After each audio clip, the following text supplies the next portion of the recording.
what more needs to be said about Mother 3? This game has received endless amounts of praise and acclaim, and rightfully so. Not only is Mother 3 my favorite video game of all time, it's my favorite piece of media of all time in general.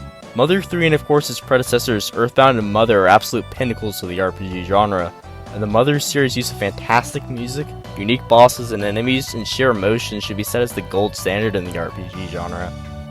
Now I could sit here praising Mother 3 and how much of a genius Shigesato Itoi is all day, but that's not what I'm here for. Today I'm going to be talking about something a whole lot more horrifying and sinister. The absolutely worst fate I've ever come across in fiction. The Absolutely Safe Capsule. Okay, so before we talk about Poki's fate, yes, I'm calling him Poki, I'm aware Porky is his canon name. We need to discuss Earthbound 64 and Mother 3's development itself. Yes, that's where I'm going somewhere with this. Mother 3's development spanned over the course of 12 years, originally intended as a late Super Nintendo game, then the famously cancelled Earthbound 64 intended for the Nintendo 64, which is a whole nother rabbit hole that I'm not even going to begin discussing in this video. Then the Game Boy Advance game that we all know and love. That's a lot of time and development for the story and plot points to evolve to what we know today. Shigesato Itoi has mentioned multiple times in interviews that a lot of revisions to the plot were made over time. Early versions of the game's subtitle would be Death of the Pig King, which implies that Poki was intended to be killed off at one point in development, but was ultimately scrapped in what seems to be pretty late in development. This is further supported by this cut sprite. After getting through a very dire, ominous cave portion, very reminiscent of the Cave of the Past from Earthbound, we see Poki has now gained immortality due to constant time travel shenanigans and is extraordinarily old. Dialogue suggesting that he's at least 10,000 years old by now. He isn't even able to walk anymore, using the mech to gain mobility and is constantly deathly ill, considering the constant coughs and wheezes extruded from his grotesque, frail body. Poki has zero sympathy for human life at this point. Based on these couple lines of dialogue from your first encounter with him, I've theorized that Poki has lived for so long, seeing all different chapters of civilization and how humanity and societies will constantly fall due to the evil and selfish desire of humans, giving him a ravenous desire for constant bloodshed and the falling of humanity itself. In the penultimate battle of the game, many lines of dialogue foreshadow his fate as being the last remaining living thing in the universe. He states that he's more than ready for the possibility and hopes the world where everyone who opposes him is gone.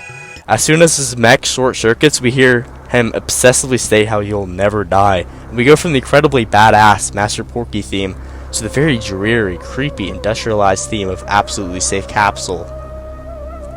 As players, we begin to realize something is horribly wrong.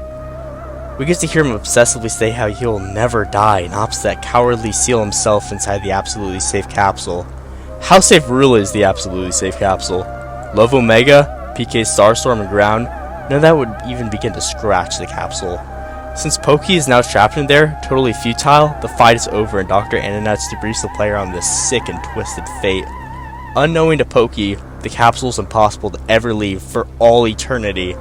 And since the Absolutely Safe Capsule is absolutely impossible to ever damage, and how it will protect its users from all harm, totally foolproof. Hunger, human decay, rot, age, thirst, all cured with the capsule's enhanced functionalities. Probably similar to the instant revitalizing devices used by the Pigbass army littered all throughout Mother 3.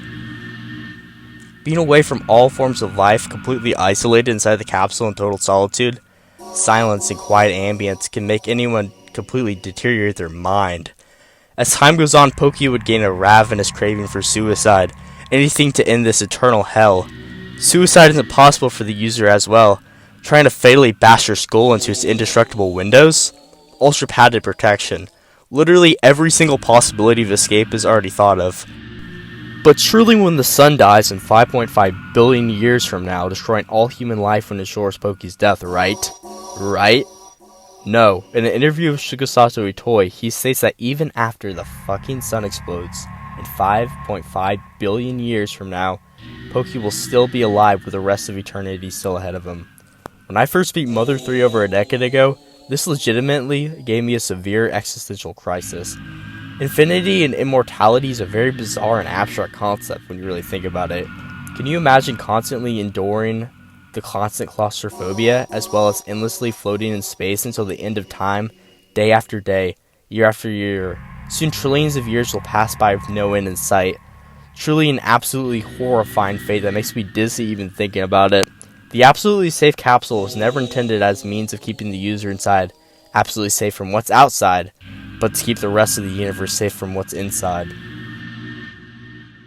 Dr. Ananetz then goes on to state that he got what he deserves, and the player is prompted to make the choice if it's wrong of him to think this way, which sort of ties into Mother 3's theme of morality itself is rather arbitrary. Let's see, this is the same fucking scumbag in Earthbound who kidnaps Paula as a human sacrifice for the Happy Happyism cult, corruption and sheer greed of political power, kidnapping Paula again, and being the right-hand man to the literal embodiment of evil, Gygas, who is borderline Satan himself. Then in Mother 3, he commits irredeemable acts of mass genocide and malice, taking glee and pleasure in brainwashing, committing mass murder, and committing heinous acts of atrocity, all for pleasure. And worst of all, taking away claws from an already very damaged family, later leading to his unfortunate suicide. Pokey could very well be more evil than Gygas at this point, so no, it's not morally wrong to think this way, although this is a fate I would not wish on anyone. However, this is a very satisfying and in a way poetic fate for an absolutely cowardly monster like Pokey. He wished for immortality, and he got it in the most brutal and hellish way possible.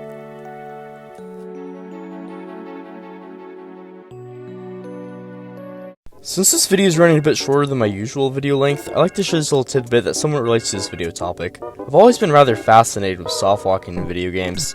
The act of putting your game in such a state of being impossible to progress without deleting your entire save file due to a developer oversight is pretty interesting. Now the Mother series isn't exactly a stranger to soft walking. In Mother 1, crows can actually steal GGF's diary, making it impossible to reach Magicant, causing an instant reset.